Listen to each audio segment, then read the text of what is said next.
বিসমিল্লাহির রহমানির রহিম।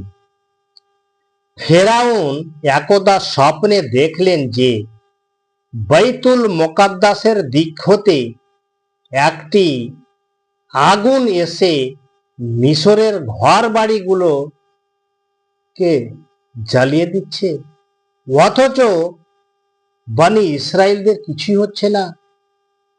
ভীত চকিত অবস্থায় তিনি ঘুম থেকে জেগে উঠলেন।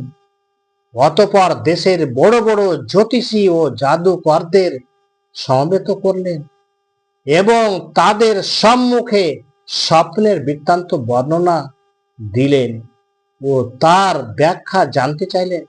জ্যোতিষীগণ বললেন যে অতি সত্বর বনি ইসরায়েলের মধ্যে একটি পুত্র সন্তান জন্মগ্রহণ করবে, যার হাতে মিশরীয় ধ্বংস নেমে আসবে।